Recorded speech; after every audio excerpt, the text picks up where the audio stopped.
अस्सलाम वालेकुम friends, welcome back to my YouTube channel daily tips with Asma. आज की इस वीडियो में हम आपको बताएंगे नरमीला नाम के बारे में अनोखी और हैरानकुन मालूमात।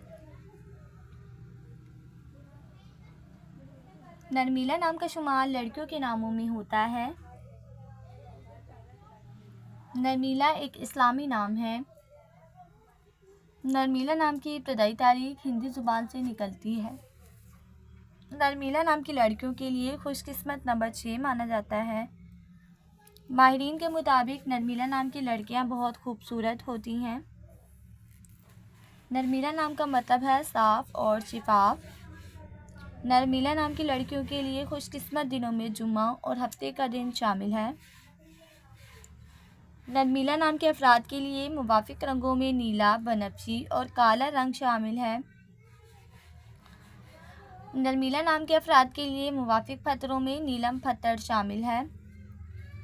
खुशकिस्मती वाली धातों में हिंसों के हिसाब से लोहा शामिल है।